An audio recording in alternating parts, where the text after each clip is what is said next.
Welcome back to episode 4 of Connection and Isolation series on noticing my social needs. And this is in one of the 12 areas of depression that we are doing videos on. So these again are to help you decrease unhealthy behaviors, decrease our depression, and increase our healthy behaviors so that we can just live the life that we want to live and have the best life we could possibly have at the same time. So, in the last episode, we explored the difference between healthy solitude and harmful isolation. We talked about how alone time can heal, but only if it feels nourishing rather than isolating. So, today we're shifting gears. We're going to talk about connection, specifically how to understand what kind of connection actually supports you. So, not all social interactions feel good. Some people lift us up, others unintentionally drain us. Some days we need a quiet text, other days we crave a heart to heart talk. And so, a social needs map is going to be a tool that will help you to identify who feels safe and supportive, understand which types of interaction feel best at different energy levels, and find balance between different kinds of connection without pressure. So, where do we get started in this creating a small social needs map? So, we're going to understand who feels safe to you. That is who you feel most comfortable to be around, right? Who listens without judgment, who respects your boundaries and energy levels, who can you be your unedited self around, even on low days. So these are your safe people. They might be a partner, a sibling, a close friend, or even someone online who makes you feel seen. Well, we have a really great new avenue to meet new people now, and that's through online video game or online social apps, which can be really helpful for those people who have a hard time getting out there and meeting people outside of the house. So make a list of 3 to 5 safe people. Besides each name, note what type of connection feels best with them. Is it a text, a call, or is it a short visit? And how you feel after spending time with them. Do you feel energized, calm, or understood, or all three as well? And of course, there's other feelings you could have with them too. So, what's another step in this creating a social needs map? Well, we can choose our connection style that feels best for us. So, connection doesn't have to look the same every time. So, some days a deep talk feels really good. Other days, even small social actions can be enough for us. So, ask yourself, what forms of connection feel manageable on your low energy days? So, these are like sending a heart emoji, replying with one short text, or listening to a voice message. So, what forms of connection feel right on your average energy days? So, these could be a quick call, a light coffee hangout, or sharing a funny meme. And then, of course, what forms of connection feel nourishing on your high energy days? So, those could be long talks, hosting dinner, or group activities. So, mapping these levels helps you to avoid social burnout while still keeping your connection alive. And that's what we want, right? The simplest ways for us to connect that feel right and with the safest people for us at the same time. So, what's another area in creating a social needs map? Well, it's honoring your social needs without guilt. And so, what we could do here is we can create a map. And how we're going to do this is with circles. And so, you're going to draw 3 circles. One is your inner circle. These are your closest, safest people. Second is going to be a middle circle. These are friends you enjoy, but you don't need to see often.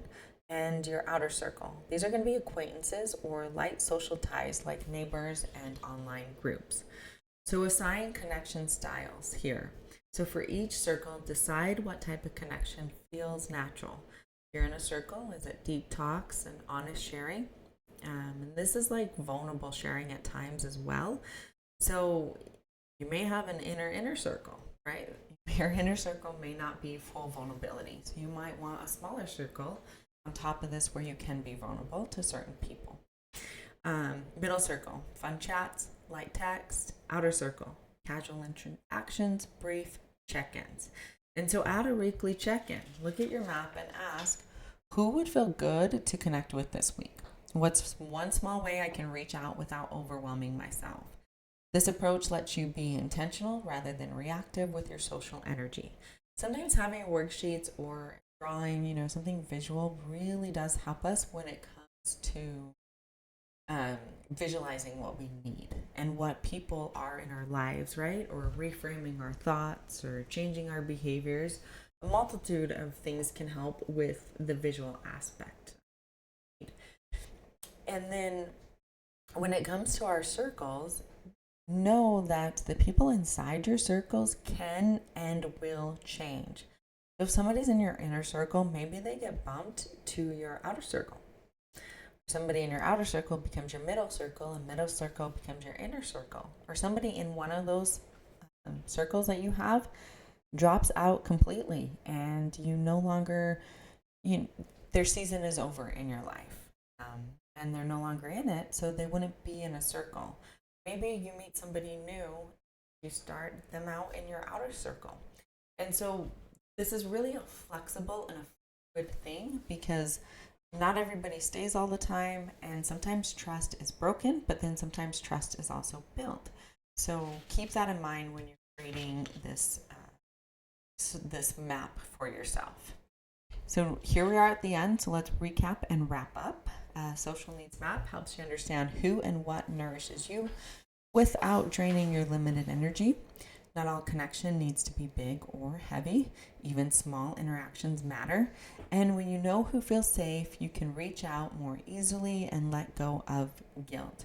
So in episode 5, we're going to talk about micro connections that count. So those are small, quick interactions that make a big difference when your energy is low. And here's the comment section. This is where you get to comment on any part of the video, any part of your life if you would like to, on depression or another heavy emotion that maybe you are trying to work through. And if you're having a hard time knowing what to comment on, here's a question for you. Who's one safe person you'd add to your inner circle? So remember, connection isn't about doing more, it's about doing what feels good, gentle, and supportive. So if you found this video to be helpful at all, please like, subscribe, comment, and share it with anybody that you think could benefit from creating a social needs map. So now this last section is all about the journals and children's book that I created. These journals are really just to go hand in hand with these videos. It's another tool to help us increase healthy behaviors and decrease unhealthy behaviors. So there's a beach journal, an anxiety journal, and a self-love, discovery, and discipline journal. And then there's a children's book.